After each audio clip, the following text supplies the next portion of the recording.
Objective: to establish a procedure and responsibilities for completing the production efficiency report. Date processed. Moldtech fills in the date. Shift. Moldtech fills in the shift that the product ran. 1 is for first shift, 2 is for second shift, U is for unmanned. Hours ran. Moldtech fills in the hours. The number of hours on the shift in which the press was producing parts. This will be found on the press.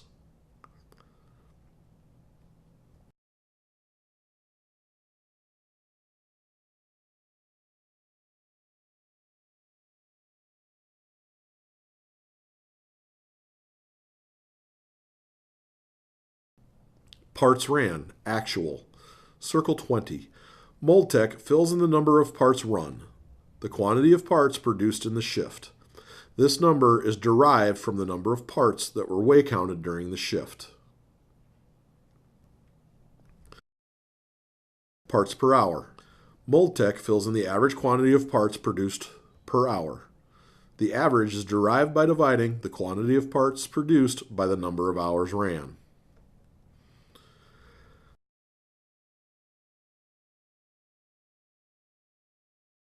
Efficiency. Moldtech fills in the efficiency for the shift. To determine efficiency, divide the parts per hour calculated by the standard parts per hour.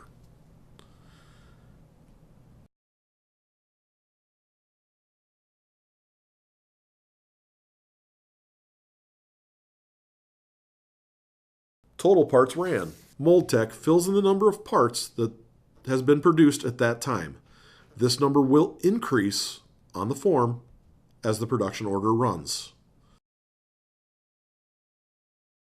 Total parts left. Moldtech fills in the number of parts left to run to fulfill the job. The number of parts left is the total number of parts to run minus the total parts ran. This number will decrease on the form as the production order runs.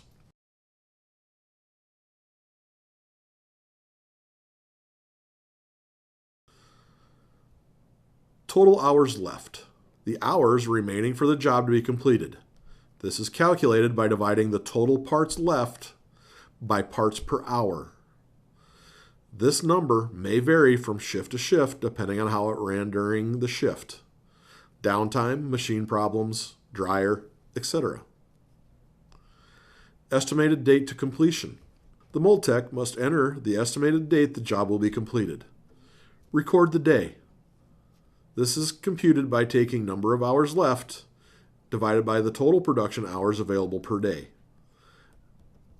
19 hours for 2 manned shifts, or 24 hours if it can be run on its own during unmanned shifts. Clock number. Moldtech fills in their initials. Post-production. Excess material amount. When the job is completed, the Moldtech will record the amount of material in pounds that is left over. This should include all the material that is left in the building, including jobs that may be using this material on other presses. Record amount of virgin material left. This is designated by the O1 on the material ID tags. The material recorded here is the material used for the job. Record amount of mixed material left. This is designated by O2 on the material ID tags. This is the amount of virgin and/or regrind and/or colorant. Record amount of regrind material. This is designated by O3 on the material ID tags. This is the amount of regrind of all designated material. Record the material number.